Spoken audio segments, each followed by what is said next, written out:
ഞാൻ പറയട്ടെ, ആ വീഡിയോയില് എഡിറ്റിംഗ് ഉണ്ട്. കാരണം അദ്ദേഹം ബസ്സിൽ നിന്ന് ഇറങ്ങാൻ വേണ്ടി നിൽക്കുന്നതല്ലാതെ ബാക്കി ഭാഗം കാണിച്ചിട്ടില്ല. പിന്നീട് അദ്ദേഹം ഓടുന്നതാണ് കാണിക്കുന്നത്. അപ്പൊ ഇതിനിടയിൽ അദ്ദേഹം സംസാരിച്ചതുകൊണ്ട് സഭാഗമായിട്ട് ഞാൻ അന്ന് സംസാരിച്ചതാണ്.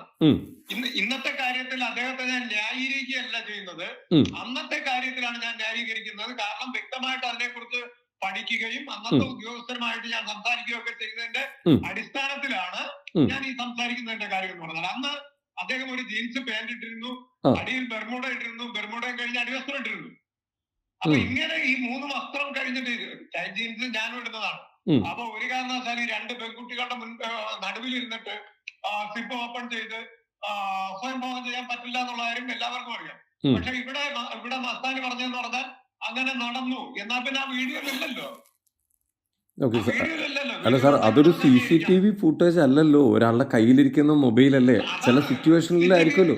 ഞാൻ പറഞ്ഞത് CCTV ഫുട്ടേജിനെക്കാളും വ്യക്തമായിട്ട് നല്ല മനോഹരമായിട്ട് ചിത്രീകരിച്ചതാണത്.